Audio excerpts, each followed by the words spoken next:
یا به تعبیری گناهان شهوانی رو ما گناه میفهمیم، اون گناهانی که نشأت گرفته از شهواته، مثل شرابخواری، مثل زنا، مثل فساد، مثل فحشا.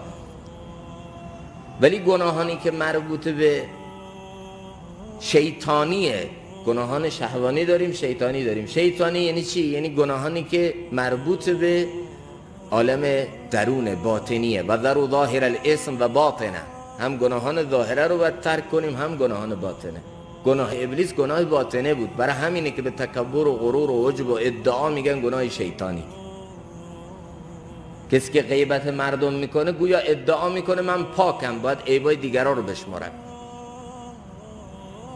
کسی که با دیگران حسد میکنه گویا ادعا میکنه که نعمتی که او داره من مستحقشم، چرا به او دادی؟ تو همه اینا ادعا نهفته است و اینا گناهان شیطانیه. کسی که خشم میکنه احساس میکنه من از اون برترم، میتونم توهین کنم، میتونم خشم نابجا سرش داشته باشم، ادعا. اینا رو میگن گناهان شیطانی.